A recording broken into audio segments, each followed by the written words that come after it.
Welcome to another edition of the Best Business Minds, where we interview business leaders and academics that write thought-provoking books.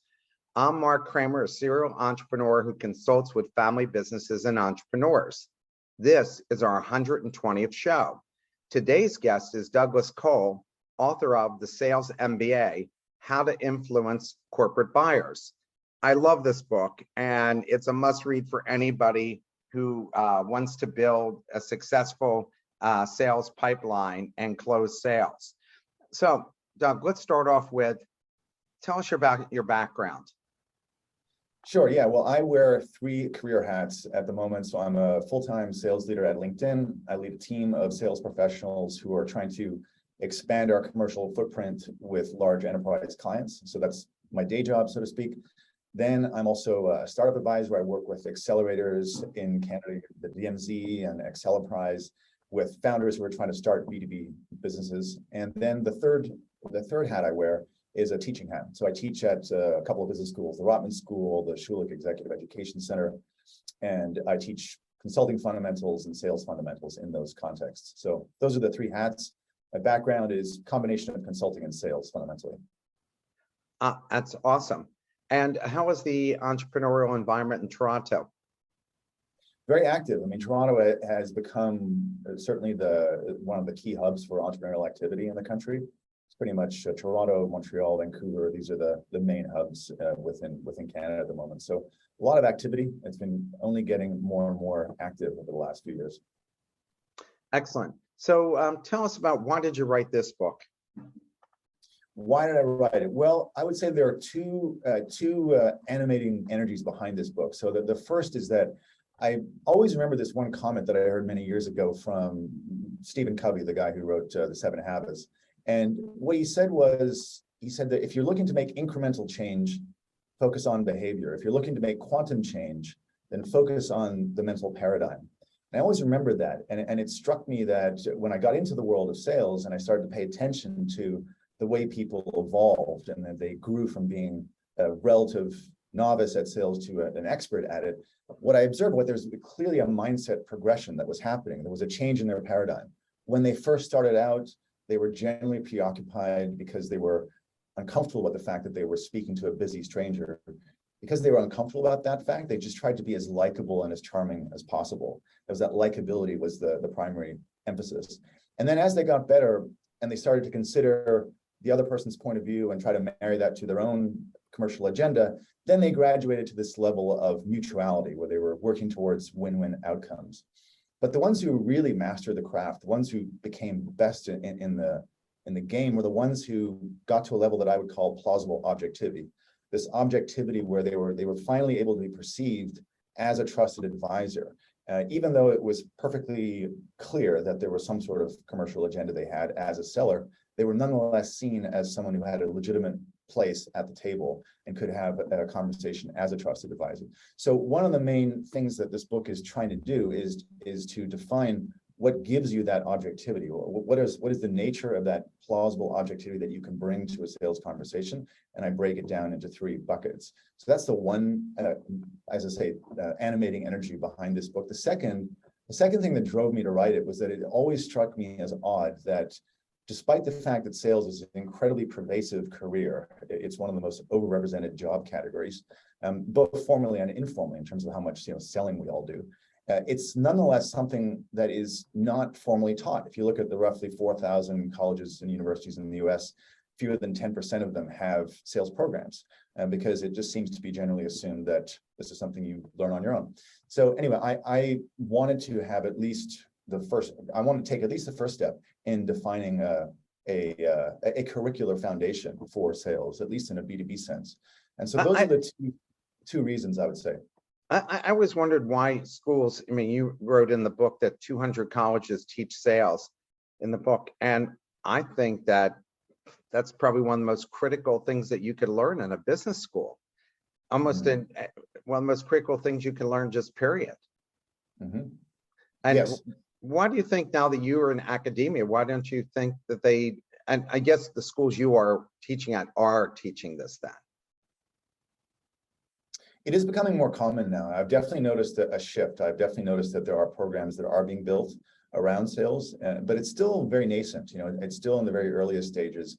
We're still going through a transition, I would say. I mean, probably the reasons for it are, number one, let's just be honest. I mean, the sales industry has in general suffered from a kind of social stigma. To use the word salesy, it has all kinds of negative connotations to it. And so I think business schools have always been very conscious of their brand, and they've always tried to attach themselves to what they perceive to be the elite business culture at any given time in banking and consulting and entrepreneurship and so forth. And so they wouldn't want to taint that with any negative association. So I think that's maybe one of the background factors. And I think the other thing is that sales has historically been understood as something that you can mostly learn by doing. And so there's been a reluctance to define what are these curricular foundations or conceptual foundations. So I think those are probably the two factors that explain why it hasn't really taken on as a formal curriculum in business schools.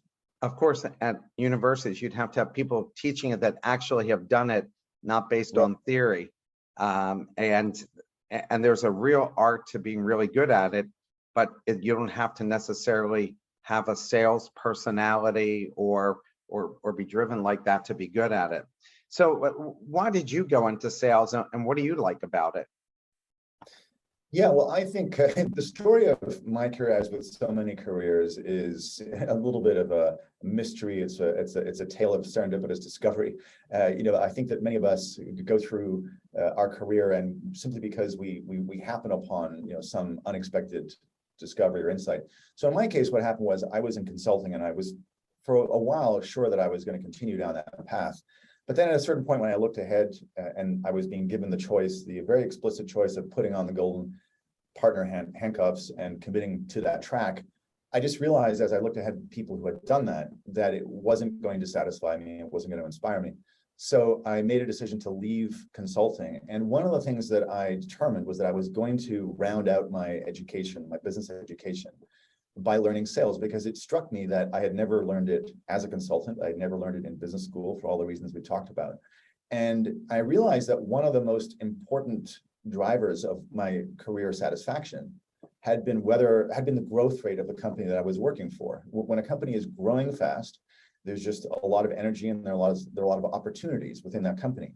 And I realized that the main driver of growth is the sales function. And I knew very little, if anything, about it. And so I wanted to learn about sales as a practitioner and as a leader in order to, as I say, round out my business school education.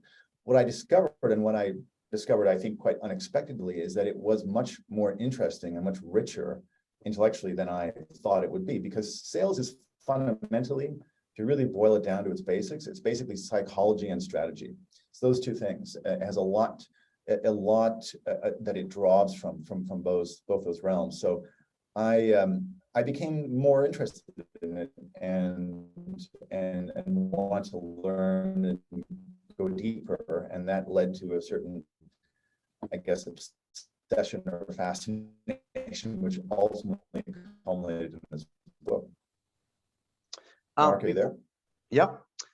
Before we dive in further to your book, since you work at LinkedIn, what's the best ways to use it to get sales, and what mistakes do people make that hurt their chances of developing relationships? I ask this because there's so many people pitching how to use LinkedIn to drive sales. Yeah, well, this is a long topic, long conversation, but I would say two principles are probably most important. So one is the way that you position yourself, and the other one is the way you interact with other people on the LinkedIn platform. So first of all, with regard to the way you position yourself, it's long been a common misconception about the LinkedIn platform that it's fundamentally your online resume. I mean, when LinkedIn started out, that's pretty much what it was, in fact. But over time, it has become much more than that. And I think the mistake a lot of people make is to view their profile as the sort of chronological collection of experiences, like an online resume. And I think the most important thing to understand about the way you position yourself is to view it as your brand and your personal story that you want to tell. So you need to find a way to position yourself in a way that highlights the things that drive you as a person, as a professional. That's the most important thing to get right, so that when someone opens your profile, it's engaging, and it tells a story about who you are and what matters to you. That's the first thing. The second thing is that when you engage with people on the LinkedIn platform, I think it requires a little bit more preparation and a little bit more care and customization than people put into it. You don't want to be abusing the platform and just spamming everyone in your network for a connection request. You don't want to be commoditizing the connection data that's available on the platform. You want to be paying attention to genuine commonalities and genuine common interests as a way to comment on what you share with someone else socially or academically or otherwise, as a way to begin conversations and to progress conversations. I think, so those are the two biggest mistakes that I see people make with regard to LinkedIn. They don't really build a personal brand that's sort of interesting to a potential prospect to read, and they commoditize and they sort of cheapen the interactions in the platform. The other thing I see is that there are people who aren't really people that set up, profiles there, because I see the same picture like 3-4 times, the same person, but under different names. Yeah. I'm sure there's a lot of work that goes into managing your whole platform and making sure that things are legitimate. Right. So that used to, it's a big issue a lot, especially with AI technology these days. So when you mention getting to the right mental state, what do you mean by that? Well, what I mean is that to go back to the point that we were discussing about this paradigm shift, to use Stephen Covey's formulation, I think that the way you show up, one of the members of my team, for example, said to me once, and it's in the similar vein, and this person said, when I'm feeling good about myself, I perform really well. When I'm not feeling really good about myself, my performance really suffers in sales. And this is related. It's not just a matter of mood. It's a matter of how you perceive yourself, and then therefore how you show up to the client. I think that a lot of sales professionals, when they are interacting with clients, they fall into these reactive modes of dealing with those clients because they are in the lower rungs of that mindset progression that I was talking about, the likability and mutuality. I think when you get to the objectivity level, then what you do is, when you start to see yourself in a different way, then you show up in a much more confident and effective manner. And so what I talk about in the book, I talk about these 3 different mindsets. What I'm basically arguing is that the people who do this stuff really well in a B2B context, that these sellers, they're looking at a B2B sales conversation through these 3 filters. And so I'm defining these 3 mindsets as becoming a strategist, becoming a change agent, and becoming a decision architect. And what I mean is that with reference to these 3 filters, strategy is all about understanding the external dynamics. It's understanding where this firm competes, how they win. Becoming a change agent is about understanding the organizational dynamics and understanding where is the energy for change coming from, how can I feed that energy, and then the last personal dynamics. How do I figure out what matters to this person? How can I get this individual to care? So those are the three sales mindsets that I talk about, and I try to define some of the theoretical foundations and some of the practical applications of that theory in each of those realms. Is there anything different in the genders in terms of approach or style? Well, I would say, I suppose you could say that in the aggregate, there are some differences. Again, when you go back to that mindset progression of likability to mutuality to objectivity, you could probably say, I remember reading, for example, the psychology literature on differences between men and women on those 5 key temperamental dimensions of openness, conscientiousness, extroversion, agreeableness, and neuroticism. And apparently, on the level of agreeableness, there is a significant, at least a statistically significant difference between men and women. So I suppose you could argue that women are maybe more likely to fall prey to that likability trap, the desire to be likable because of that difference in agreeability. But I don't think this has much to say about the long-term prospects. I think that certainly within my team and within my organization, most of the top performers are women. So it's not as if this holds them back, but perhaps maybe at the early stages, there may be a slightly greater susceptibility in that sense. Why is it, you just said that women tend to be the best performers? Why is that? Well, I think perhaps it is a matter of turning that initial liability into a competitive advantage, because the people, as I said before, the people who are really good at sales are generally good at strategy and psychology. And I think women just have a more pronounced interest in understanding other people, a more empathic orientation. And so I think if you can marry that with a very high level of capability and strategic acuity, then I think you are pretty much a lethal weapon in sales. So I just think that maybe again in the aggregate, there's something to be said for the fact that that maybe that explains why at least most of the top performers that I'm observing right now within my world in LinkedIn, they tend to be women. Has the pandemic changed how sales is done, and is that permanent? It has changed it, and it certainly. It has both changed a lot of things, but it's also highlighted some of the unchangeable aspects of sales, I would say. So let me explain what I mean by that. I think what it has changed is, obviously it has become a much more digitally driven, digital first type of sales environment. So we have become now, we're now defaulting to virtual interactions as opposed to face-to-face interactions, both because buyers and sellers agree that this is easier and more convenient, more effective. So there's definitely been a sudden shift towards a digital first, virtual first sales motion. That's obvious. I think that what's less obvious is that this shift has, I would say, highlighted truths that have always been the case for sales. It's actually made them more manifest. So as an example of this, there was a very interesting report that came out just in the last few weeks. LinkedIn does an annual study called the State of Sales, and they released the report called the State of Sales 2022, and it's a global study and looks at a variety of geographies, and they studied a very significant sample size of some 15,000 people, both sellers and buyers. And one of the really interesting findings of the study was that they focus in on the top performers within that sales community. In other words, people who are achieving 150% of quota or more. So they looked at those top performers and they asked what's different between what these top performers are doing in the current reality versus what average performers are doing.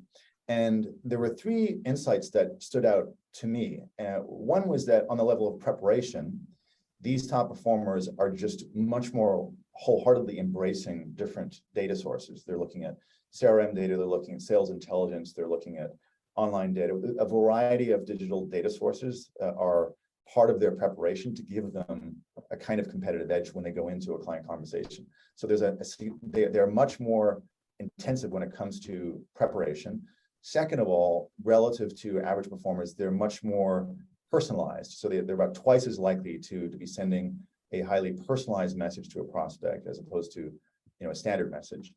They're much more likely to be identifying common connections as opposed to just reaching out cold.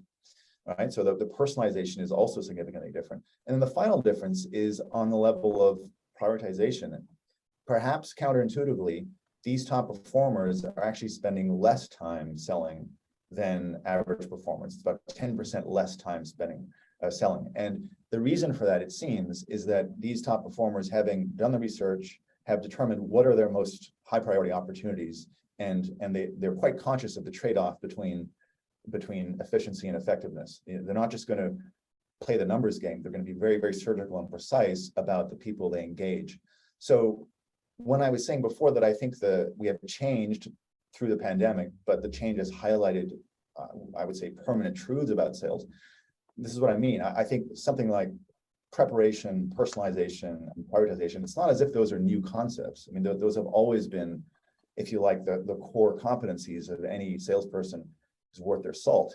But those things are now executed in a very different way. And to be doing those in an innovative way today means that you're using a variety of data and digital sources that weren't available in the past. So that's what I would say.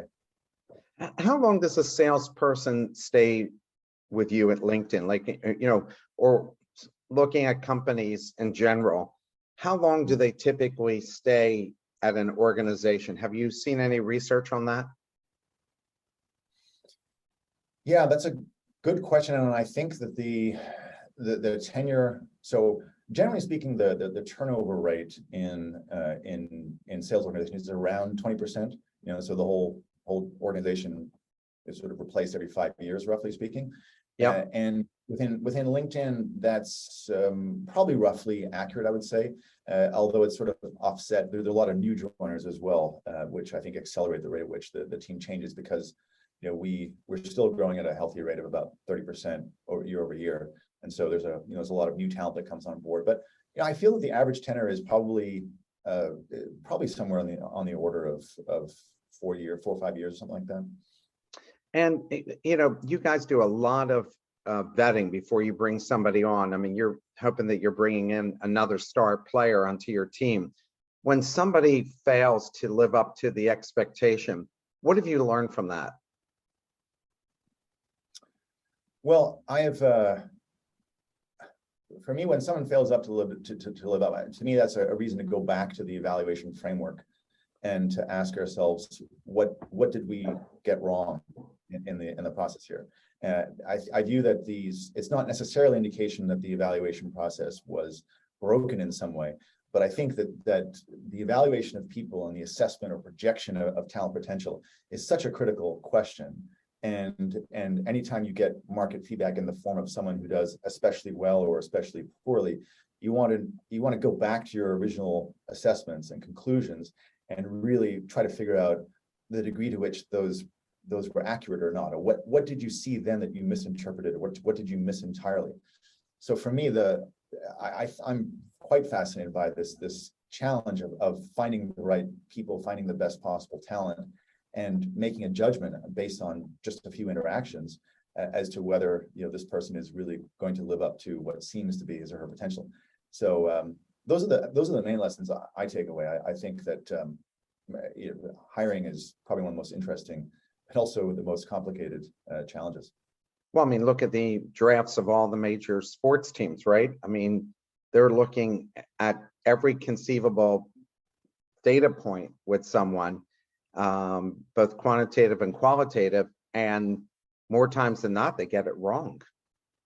Yeah.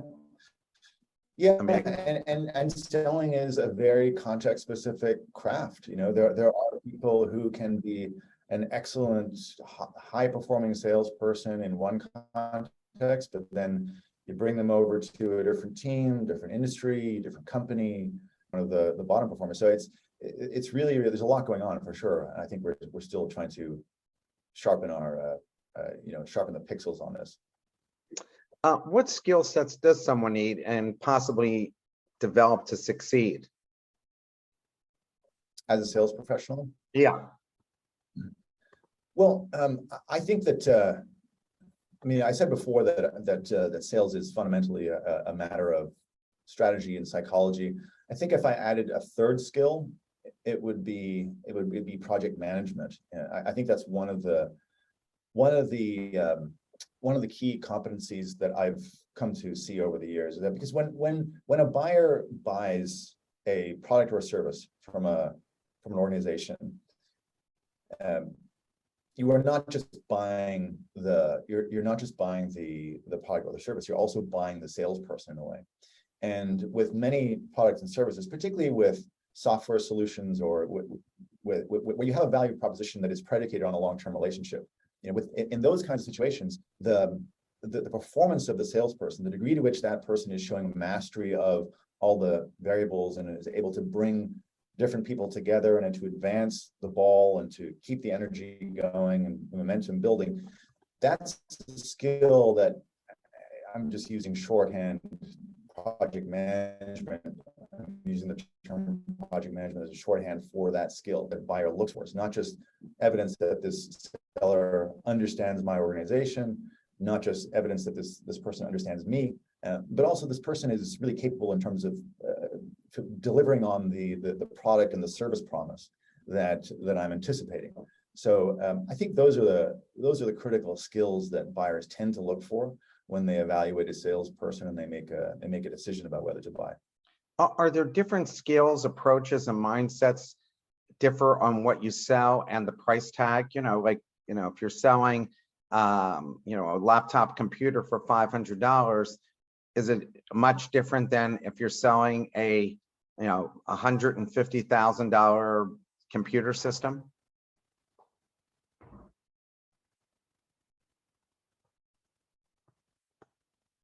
Yeah.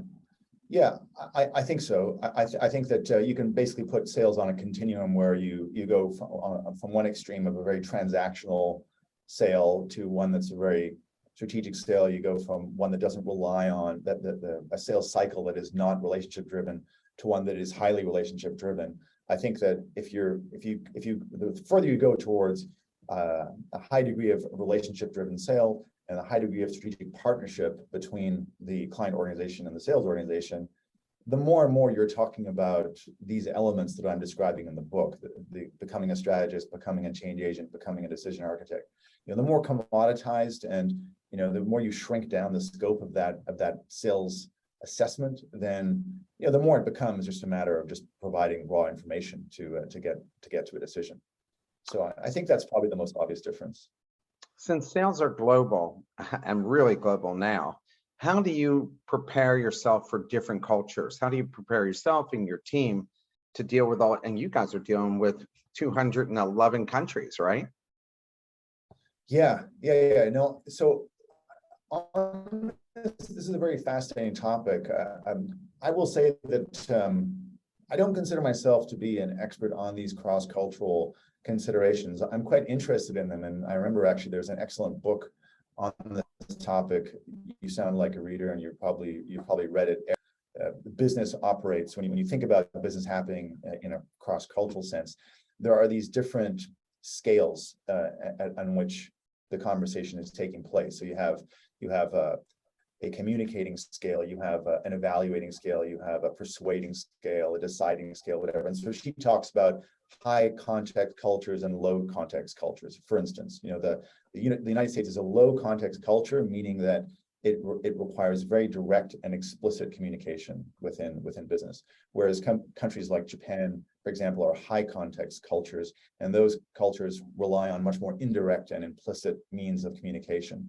So I can imagine that would have clearly some implications on the way that you sell. If you were a high context culture like Japan, would be one in which they would have these linguistic intensive, or they would downplay the linguistic labels. We would say something like, this is totally unacceptable, or this is completely lacking in foresight, or something like that. We would use these more intensive descriptions, whereas they would say something like, well, it's a little bit off, or it's slightly less than ideal. And so if you were a salesperson and you were presenting your point of view and challenging the client, that would have some really practical implications in terms of how you would define the problem to a group of stakeholders in those different companies. So that would be my just initial take on how cross-cultural considerations would be relevant in a sales context. But as I say, that's probably the someone like Erin Mayer is much more the expert. She's worth reading. I like the example of the difference between chefs and cooks in your book in relation to sales. Can you explain that? Yeah, this is one of the critical premises of the book. So I think what I'm suggesting is that the book is an attempt to define first principles of sales. It's an attempt to define these building blocks of knowledge. And what I mean by that, in order to explain that concept, I'm differentiating between cooks and chefs. A chef is somebody who follows a recipe, who does what someone else has already done, and just sort of almost like paint by numbers goes through that sequence. A chef, on the other hand, it has an understanding of how flavors combine. That chef can be working with any given ingredients that happen to be available and can usually generate something that tastes good. So both of them can create a meal that is a delicious meal, but only one of them understands why the meal tastes good. And so what I'm saying with respect to first principles is that in a sales sense, what I'm trying to ask, what are these equivalent? What is the equivalent of these raw ingredients? What are the first principles of sales that underlie success, regardless of the company, the industry, the role you're talking about? And that's the reason why I'm framing becoming a strategist, becoming a change agent, and becoming a decision architect, as these foundations. You write for the need of salespeople, and you've talked about this throughout this interview, to think strategically when talking to a customer. What's your definition of strategy, and how do you do that authentically, especially understanding, as you write, about how the client competes and wins? Yeah, well, so strategy is one of these areas that strategy is a term that is very much overused, I would say, in business life. You know, we very often will encounter situations where someone says, what do you think of this such and such a strategy? And the word strategy is basically used to try to lend some seriousness or gravitas to an otherwise ordinary business initiative. And so people have, I think, diluted the meaning of the term strategy over the years. And so what I'm trying to do is recover the utility of this term. And what I mean by strategy, I've looked at all the literature, and there's a whole bunch that offers competing definitions, but basically I'm boiling it down to two questions, which are, where do you compete and how do you win? Those are the two most fundamental questions of strategy. Because, for instance, if you understand where a company competes, what that means is that you understand the choices and the trade-offs that that company has made. You understand that they have decided to focus on this particular buyer in this particular market, and they have, by implication, decided to exclude a vast amount of other potential markets or other potential buyers. So by knowing where they compete, the answer to that first question, you have a sense of their strategic focus as an organization. The other question, how will they win, requires you to understand what are the relative strengths and weaknesses of that company. It requires you to understand how they're differentiated from the alternatives that are available in the marketplace. So when I'm talking about selling strategically, what I'm really talking about in some sense is understanding the customer of your customer. You know, a lot of people, when they talk about empathy in sales, they're really talking about empathy for the buyer. But strategically speaking, empathy is really about understanding who is the target buyer for that client's business. And when you think about the perspective of that buyer, when you think about the way that person is evaluating your client's business, what is it that's informing that decision? What is it that causes them to buy from your client or not? And so a strategic orientation is one that takes this approach, is just asking those two key questions and framing your value proposition in a way that's rooted in what it takes, where that company is competing and what it takes for that company to win. You know, it's funny, every great coach, everybody you mentioned comedians in this book and lots of other successful people, all of it revolves around great preparation for approaching the customer. I mean, in Jerry Seinfeld's case, you mentioned him in the book, you know, the customer being the audience out there. So it seems like a lot of preparation. We have a question from the audience. Can you provide a real life example of preparation using a variety of digital sources? Yeah, sure. So one of the things that I do at the end of the first section, in fact, it's a trope throughout the book, is that I close each of these sections by telling an illustrative story of someone who brings these principles to life. So at the end of the Becoming a Strategist section, I use the example of this top rep that I interviewed, this individual who closed a spectacularly successful sale. And I tell the story of how this happened. And here's how it happened. So this person came into her role, and she had, up until this time, been a pretty good performer, but not a top performer. And a lot of the reason was that she had held herself back. She had this mindset constraint of being largely about win-win outcomes. But when she took on this new role, she was determined to do it very, very differently. She was determined to put in much more preparation and to prioritize much more ruthlessly so that she could achieve the highest level of success. And so what happened was she had this client, which was a large multinational firm, did a combination of technology and consulting. And she realized that if she needed to have any credibility with them, she needed to approach them strategically. So for preparation, for digital preparation, she spent, first of all, some time looking at the annual reports and listening to investor calls that involved a bunch of questions being asked of the leadership team at this company. And in one of these calls, the CFO was asked, or the executive team anyway, was asked, why do people buy from you? And this person listed off 3 reasons. And one of those reasons was that this company positioned their consultants as being trusted advisors. Now, this seller, her solution was a content management solution.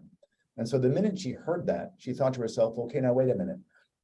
If one of the C-suite is some member of the C-suite in this firm is saying that people buy from them because of that particular competitive advantage, being trusted advisors, and I'm selling a solution, which is a content management solution, there's a connection there potentially, and there's a hypothesis that I can test. And so what she did was she went to speak to a whole bunch of sales frontline consultants within the firm. She spoke to them and she asked them, she said, to what degree do you feel you're able to show up as a trusted advisor because you have the knowledge assets that you believe you need in order to credentialize yourselves with potential new clients or in order to add value on live engagements.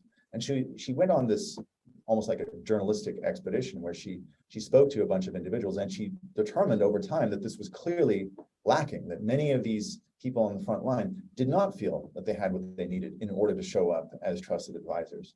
And so what she did was she did further preparation by listening to podcast interviews and by reading exchanges between members of the leadership team and the press. And so she put together a detailed point of view, which ultimately was distilled into a simple story that she sent out to a variety of key leaders. And the story was basically, I can see you're trying to accomplish this in the market. I can see that one of your competitive advantages, as you see it, is the fact that you consider yourselves to be trusted advisors. I've now spoken to this number of people, and I have these testimonials to show that, in fact, there's a disconnect between what you're saying and how people actually feel. I have further evidence from other third-party sources that even Wall Street analysts agree that this is perhaps a weaker area than you perceive.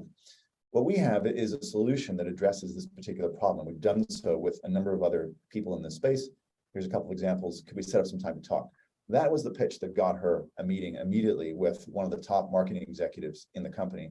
That's the meeting that initiated a whole series of follow-on meetings, which ultimately culminated in the largest sale that she'd had in her career, and in fact, the largest sale that had happened at that firm. So that's an example of a bunch of things we've been talking about. So it's an example of her viewing herself fundamentally differently as a strategist. It's a matter of her putting in a certain kind of preparation, which was rooted in those key questions, those two key questions of where do they compete and how do they win? And it was a matter of her taking that insight, that kernel of insight, to some senior stakeholders in the company and immediately getting their attention and then using that to build momentum towards a pretty mammoth sale. So I hope that answers the question. I actually thought that was a great answer. And for this reason, it made me think that every one of the star salespeople that you're developing and go through your system really think like CEOs. They don't think like what people think of as traditional salespeople, because they're thinking at the 50,000 foot level themselves. They're seeing how all the parts work for them. Does that sound like a fair assessment? I think so, yeah. I think it is, and there's something interesting about the psychology of people who are top performers in sales. One of the other, I would say, the distinctive temperamental features of top performing salespeople is that they tend to be highly autonomous individuals, a little bit disagreeable in some ways, actually, in the sense that they're kind of keen to work things out for themselves and to do it their own way. And what I think what that means is that they're able to sort of view this client challenge as something that they view almost as a personal challenge themselves, and come up with a contrarian point of view that is of interest to someone at the senior leadership level they tend to be drawn to that kind of perspective, that sort of contrarian challenge. So maybe there's a little bit of that sort of ties into what you're saying. Another question from the audience. Doug, LinkedIn offers terrific tools to research prospects in order to develop a personalized sales approach. Zoom Info is another good source of information. Can you recommend any others?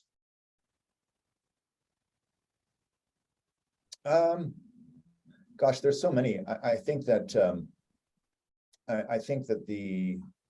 in some ways, the traditional, if we're talking about social intelligence, we're talking about understanding individuals, I still think that that's where LinkedIn clearly has the edge because of just the depth of the network. I mean, we're talking about 850 million people globally, more than 50 million companies, the more than 2 new members per second joining the platform. So in terms of the density of social intelligence, I would say that LinkedIn is still very much the main player. I think that it's important to have a breadth of sources that encompass not just personal intelligence, but also company intelligence. So all the annual reports, all the investor calls. I think that the prominence now of this sort of meeting, of podcast interviews, I think that's increasingly important as well. There have been many stories that reps have told me about looking for some of the top leaders in the organization, looking for podcast appearances of those individuals and sort of understanding those people better through their appearances on these podcasts. So I think that YouTube and the whole podcast universe is now probably one of the most interesting angles to understand people better if we're just focusing on the people angle and bringing some more personalized approach to the way you sell. I think that whole podcast and YouTube universe is offering much greater value than ever before. And so it's probably one of the new frontiers in that sense. Somebody asked, what is Zoom Info? And it's a database that has all types of companies of all sizes that you can look at. And usually they even have email addresses and phone numbers and so forth. So back to the questions about your book. How much research do you do for the customer's business before you meet them? And when you sit down for the first time, how do you actually start the meeting? Well, I think that answer to that question is highly dependent on the degree of strategic importance of that client and the degree of interaction that has happened before the initial meeting. So if you're talking about, I think every salesperson has to go through a process of radical prioritization and deciding what are the critical few opportunities within one's territory and what are the scalable many. So, that's one of the first and most critical determinations that you need to do as a sales professional. Once you have determined who those critical few clients are, I think that the amount of preparation is, again, as much as needs to happen for you to come in with a strong hypothesis on what it would take this company to win, where is the energy for change coming from within that organization, and what are some of the key concerns of the people that you're going to be meeting with. So in other words, those three filters always apply. I'm looking at external dynamics, I'm looking at organizational dynamics, and I'm looking at interpersonal dynamics. And when I come into a conversation, I want to have at least a hypothesis with respect to each one of those dimensions in order to be able to see through each of those filters simultaneously. I think that in my experience, the best way to structure a first call is pretty much in three categories. Is saying, first of all, I want to understand your business. That's the external dimension. Second of all, I'd like to understand your priorities. That's the organizational dimension. And three, I'd like to talk about our partnership. So you root 2/3 of the conversation in their reality, and you reserve the last third for your own personal interest. And you make the first two components much more interesting and dynamic for them by having a hypothesis instead of just asking a bunch of open questions which reveal that you haven't done any work and you want them to do the work for you. You show what you've done and you make it an actual conversation. So I think that's my general approach is to do enough research to give yourself a hypothesis in those three areas, and then to structure the conversation with 2/3 emphasis on their reality before you talk about how to work together.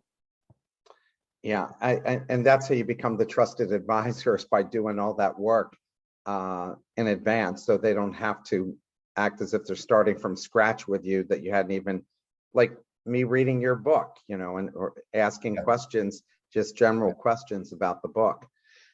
You write about preparing a strategy. What's your pre and game day preparation when you're meeting a prospect for the first time? Is it like, do you spend like 5 hours doing this? I mean, what's this look like?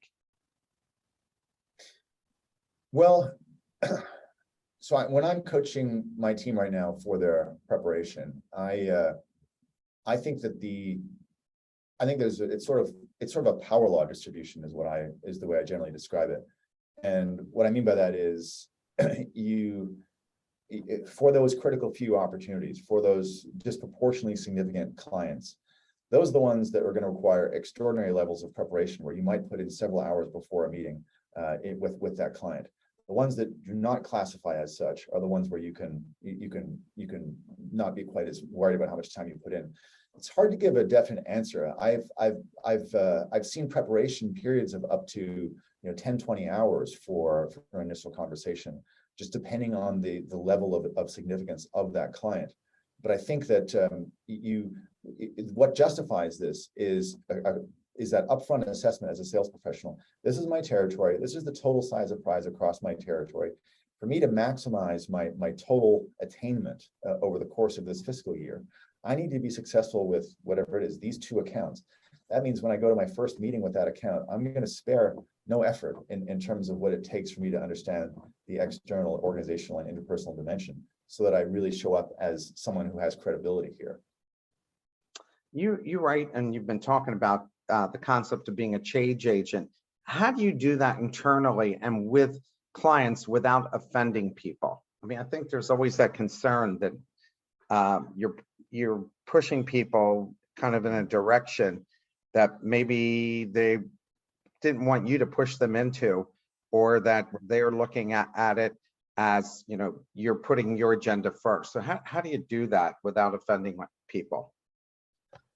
Well, I think that this gets to the heart of what makes change such a fascinating challenge for a sales professional. Every sales professional is, in some sense, a change agent. You are trying to move the organization further along some type of change journey.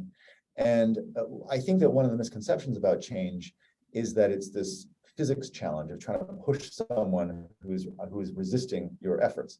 And when in fact, change is sort of closer to chemistry. What you're trying to do is bring about some form of catalysis. You're trying to take an existing energy source and you're trying to feed it so that there are these knock-on effects. So change, when you talk about potentially offending someone, I fully understand why you asked the question. I think that change and a change agent is most effective when you're not working against someone, but you're actually trying to work with a pre-existing energy source, which is why I talk about these 2 key questions for the change agent being, where is the energy coming from and how can I feed it? So, I mean, practically speaking, again, I can tell the example of one of the top performers that I interviewed for the book, who took a program, it was an existing software program that was only applied to a small team within that company. And she wanted to significantly expand that program and make it a company-wide program. And their initial perspective was, well, we have a very clear philosophy here, which is this is an opt-in program. This is a hand raiser program. If people want it, they have it. If they don't want it, then we're not going to expand the program. So that was their pushback on what she was trying to persuade them to do initially. And so rather than just trying to disagree with that and say, well, that doesn't make sense. I mean, this really should be an all-in program, and here are the reasons why it should be an all-in program. Rather than taking that sort of approach, which may, to use your words, may have offended someone, she viewed this as a challenge that required her to change the situation and to work with a pre-existing energy source in order to build momentum for that program. So the very first thing she did was she found out what is the dominant theme in this company right now, and she realized that there was this core concept that was being talked about at all the all-hands meetings and in all the frontline manager meetings, and she found a way to attach the objectives of her program to support that overarching corporate initiative. That was the first thing she did. She linked it to the things that people were already personally interested and motivated to pay attention to. And then what she did was, on a social level, she tried to find the known innovators and connectors within that organization. She asked around and she figured out who the main influences were, and she spoke to those individuals about doing some pilots to test out her software solution with those teams. They then ran it for a while and became sort of guiding lights or standards for other teams to follow. And then the last thing she did from a structural perspective was that she found a way to sort of embed herself as a kind of surrogate presence within the business processes of these teams. She got into the CRM system through a widget. She got into the training system through videos that were being made available to employees who were going to training programs on a regular basis. And so she designed the situation such that the momentum for this program started to build on an existing energy source. And when it got to this point several months later, whether they had to make a decision at renewal, it was a straightforward no-brainer for them to flip from this opt-in to this all-in approach. And so that was an example of how she very explicitly and very intentionally didn't want to offend anyone, and she just wanted to work with that pre-existing energy source in order to change the context. In the book, you mentioned Dan Pink's book, and he's terrific, To Sell as Human, and how he recommends understanding relationships within an organization to determine who are the influencers are. What's your process for doing that? Because that's really critical. Yeah, I just have a really simple suggestion on that, and that is that when you are trying to find these influencers, you're trying to determine these people who have, outsized influence within that organization. You just want to speak to a number of teams, and you want to ask them, who are the most connected and respected members of this organization? Who are the ones that people look to as social cues before taking on new initiatives or maybe resisting new initiatives? And what you find is when you speak to a number of teams and you ask that same question, that over time, you're going to notice that certain names keep popping up on that list. And when you see those names repeatedly come up, then you start to realize, who these influencers are. In the book, I talk about a distinction between those people who are relevant innovators versus those who are not. And there's a lot of interesting research on this where they talk about how in some contexts, you can have people who are known innovators. They're known mavericks and people who are very, very unconventional in the way they approach it, but they don't actually inspire others. They're just sort of perceived as being slightly weird and eccentric. What you want is that combination of someone who is an innovator, but also someone who is deeply connected socially and also an influencer. So you need to figure out who those individuals are, and then that becomes where you can start to build your coalition. You gave an example of writing out a fake email. I've never done this, but I thought this was a good idea. Writing out a fake email from a client about why they didn't need what you were selling. I was wondering that is a good exercise to adopt for every prospect to get a sense of what you need to say to overcome objections, or just you are wasting time with or deciding whether you're wasting time with a prospect. Like maybe this isn't the right prospect for you. What's your thoughts on this? Yeah, I remember that exercise very well. So the person who initially suggested that was Seth Godin, the marketing genius. And I took a course called the Alt MBA. And in that course, what he challenges you to do is to write this email from the perspective of a customer who is saying no to your product or service. But with an important nuance here. He's saying, I don't want you to do this just so you can identify objections so that you can figure out how to overcome those objections. He's asking you to write this perspective as if that perspective from the customer is the noble, heroic perspective. That person is in the right. You are not in the right. You want to just try to play up their virtue as much as you possibly can. It's a really tough exercise in empathy to do this.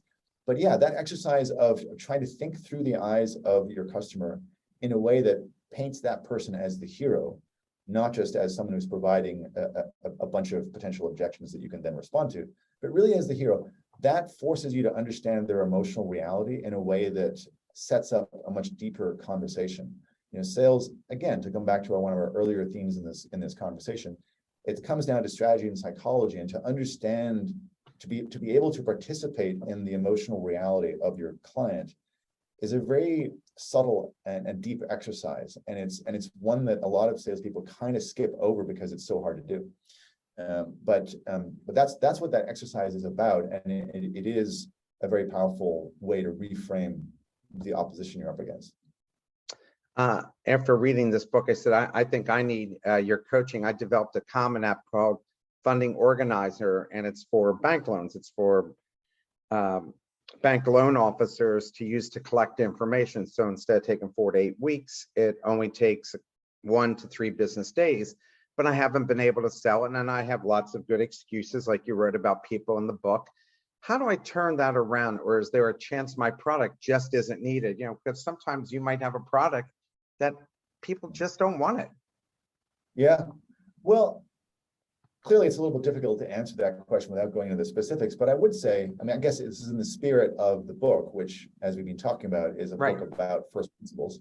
And if I were to look at any entrepreneurial challenge from a first principles perspective, it seems to me that there are these 4 questions that every entrepreneur needs to be able to answer with respect to her product or service. And I think one of those questions is, what problem do I solve? what problem am I solving? The second question is, who has this problem? The third question is, how do I solve that problem? And the fourth is, how do I do it better than the alternatives? Generally speaking, my experience in speaking to entrepreneurs who are experiencing some kind of impasse is that one of these questions is a little bit wobbly. It might be, for instance, that someone has identified where one could add value in an industry, but it's not rooted in what the problem is. Right? Do you actually understand the problem? Do you also understand who specifically has this problem in an actually meaningful way? Because you need to have a clear understanding of who your target buyer is, generally speaking, as an entrepreneur, in order to get off the ground. You have a very, very specific niche. The third is the problem. How do I solve this problem? Am I solving this in a superficial way, or am I solving it in a deeper way? And then how does it compare to alternatives? Generally speaking, there may be some blind spots with respect to how you are positioned relative to alternatives. So from a first principles perspective, I've always found those four questions to be a powerful way to go back to basics with respect to why a business was created and what prospects for success it might have.